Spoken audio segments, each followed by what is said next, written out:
बिस्मिल्लाहिर्रहमानिर्रहीम अल्हम्दुलिल्लाहि रब्बिल आलमीन वस्सलातु वस्सलामु अला सय्यदिल अंबिया'i वल मुरसलीन।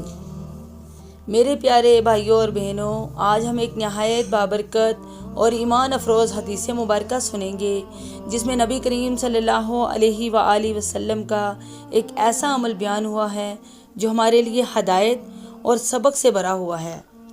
सैयदना अब्दुल्ला बिन उमर रज़ी अल्लाह ताला अन्हुमा फरमाते हैं, हम शुमार किया करते थे कि रसूलुल्लाह सल्लल्लाहु अलैहि वसल्लम एक ही मजलिस में 100 मरतबा ये दुआ दुहराते थे, रब्बि इग़फ़िरली व तुब अलैया इन्नका अंतत तव्वाबुर रहीम।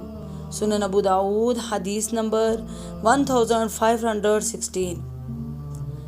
ऐ मेरे रब, मुझे बख्श दे और मेरी तरफ रहमत के साथ रुजू फरमा, बेशक तू ही बहुत ज़्यादा तौबा कबूल करने वाला और नहायत रहम फरमाने वाला है।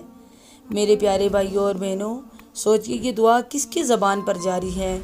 ये दुआ उस हस्ती की है जो अल्लाह के सबसे महबूब हैं, सैयदुल मुरसलीन हैं, जिनकी ज़िंदगी हर किस्म के गुनाह और ख़ता से पाक है। इसके बावजूद नबी करीम सल्लल्लाहु अलैहि वसल्लम बार बार अपने रब से मग़फ़िरत तलब करते, बार बार तौबा करते और अपने रब के हुज़ूर झुकते। ये दरअसल उम्मत के लिए पैगाम है कि बंदा चाहे कितना ही नेक क्यों ना हो, उसे हमेशा अल्लाह के सामने आजिज़ी इख्तियार करनी चाहिए, इस्तिग़फ़ार ज़बान पर जारी रखना चाहिए ताकि दिल पाकीज़ा और ज़िंदगी नूरानी हो। और याद रखिए, इस्तिग़फ़ार सिर्फ गुनाहों की माफ़ी के लिए नहीं बल्कि दिल के सुकून और इज़्ज़त की बरकत और अल्लाह की रहमत के नज़ूल का भी ज़रिया है।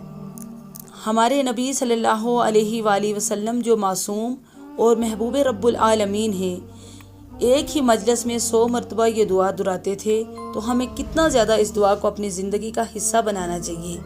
आइए हम भी अज़म करें कि दिन रात में बार बार ये कलमात पढ़ते रहेंगे, रब्बि इग़फ़िरली व तुब अलैया इन्नका अंतत तव्वाबुर रहीम। अल्लाह ताला हमें अपने नबी सल्लल्लाहु अलैहि वसल्लम की इस सुन्नत पर अमल करने की तौफ़ीक़ अता फ़रमाए, हमें कसरत से इस्तिग़फ़ार करने वाला बंदा बनाए और अपनी बेपाया रहमतों और मग़फ़िरत से नवाज़ दे। आमीन या रब्बुल आलमीन। अगर आपको ये हदीस पसंद आई हो तो हमारे सही हदीस चैनल को सब्सक्राइब करना ना भूलें और इस हदीस को दूसरों के साथ शेयर करें। जज़ाकुमुल्लाहु खैर।